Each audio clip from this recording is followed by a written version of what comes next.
जिग्नेश मेवाणी इस वक्त हमारे साथ जुड़े हुए हैं। विधायक जिग्नेश जी, बीजेपी ने मुख्यमंत्री बदलने का ऐलान कर दिया है, विजय रूपाणी का इस्तीफा हो गया है, किस तरह से देख रहे हैं आप? देखिए, 22 में जो 1-1.5 साल के बाद हमारे गुजरात में चुनाव हो गए, उसका इलेक्टोरल एरिथमेटिक चुनावी गणित सेट करने के लिए उनका इस्तीफा लिया है। लेकिन गुजरात की जनता ने अप्रिशिएट किया होता कि जिस प्रकार से विजय रूपाणी कोविड का मिसमैनेजमेंट के लिए रिस्पॉन्सिबल रहे, जिसको monumental mismanagement of Covid crisis कहे, उस वक्त में उनकी जो भूमिका रही बहुत ही खराब, उस वक्त में यदि इस्तीफा लिया होता तो गुजरात की जनता ने अप्रिशिएट किया होता। मुझे कहीं ना कहीं लगता है कि 2022 में जो गुजरात की विधानसभा के चुनाव होने वाले हैं, उसमें इलेक्टोरल बेनिफिट कैसे हो, गुजरात की जनता को नहीं भाजपा को बेनिफिट कैसे हो, उसको ध्यान में रखते हुए उनका इस्तीफा मांगा गया है।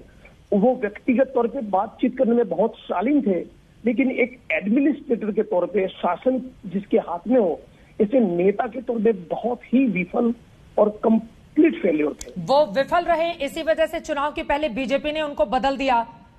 तो एक बड़ा मैसेज तो दिया है ना बीजेपी ने कि देखिए ये कामकाज नहीं संभाल पाए कोविड के दौरान, इसलिए हमने अपने मुख्यमंत्री का चेहरा बदलने का फैसला कर लिया है गुजरात में। लेकिन जब क्राइसिस चल रही थी, लोग जब तड़प रहे थे, ऑक्सीजन की एक बूंद के बिना मर रहे थे, तब उनको हटाकर किसी दूसरे नेता को बिठाया होता तो लोग आश्वासन भी लेंगे। अब तो लोग मर गए हजारों की तादाद में। अब जब उनको लगा, ग्रासरूट से जब रिपोर्ट ये आ रहा है कि उनके होने के चलते बहुत खामियाजा भुगतना पड़ा, तब बदला है। जनता के हित में नहीं, खुद की पार्टी के हित में उनको बदला है। लेकिन अब इसी के साथ अगला सवाल ये भी खड़ा होता है, देखिए बीजेपी वहां पर जिस तरह से मजबूत है 1995 से, बीच के अगर 1.5-2 सालों को हम छोड़ दें तो लगातार वो वहां पर जीतती रही है। हालांकि 17 में वो 99 पर सिमट गई थी, लेकिन बाद में बहुत सारे विधायक टूट कर उसमें चले गए। मौजूदा स्थिति इसकी 112 की है। ऐसे में जिग्नेश मेवाणी जी, बीजेपी जैसी मजबूत पार्टी को गुजरात में कौन हराएगा? हम लोग हराएंगे, गुजरात की जनता हराएगी, विपक्ष लड़ने वाले सारे आंदोलनकारी मिलकर हटाएंगे। पिछली बार केवल 10-12 सीटों का फासला रह गया था, इस बार वो भी नहीं रहेगा, आप देख लीजिएगा।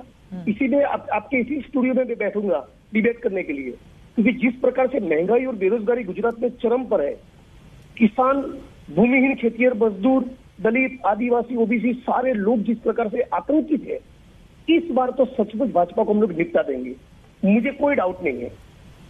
ठीक है, बहुत शुक्रिया जिग्नेश मेवाणी जी आपका हमसे जुड़ने के लिए। निर्दलीय विधायक जिग्नेश मेवाणी जो लगातार गुजरात सरकार पर हमलावर रहते हैं, उनका यह कहना है कि कोरोना के काल में पूरी तरह से फेल रहे थे विजय रूपाणी, इसी वजह से बीजेपी ने उनको हटा दिया, लेकिन खुद को बचाने के लिए यह उसकी कवायद है। अब आगे क्या होगा देखना महत्वपूर्ण रहेगा। हालांकि विपक्ष के अपने अपने दावे, दोनों सहयोगी मेरे लगातार बने हुए। ये अलग अलग तस्वीरें, सीएम की रेस में मांडविया भी हैं, रूपाणी का तो इस्तीफा हो चुका है, नितिन पटेल भी मुख्यमंत्री की रेस में है। अब जरा ये दो जो चेहरे यानी कि मनसुख मांडविया और नितिन पटेल पर आपसे बात करते हुए अशोक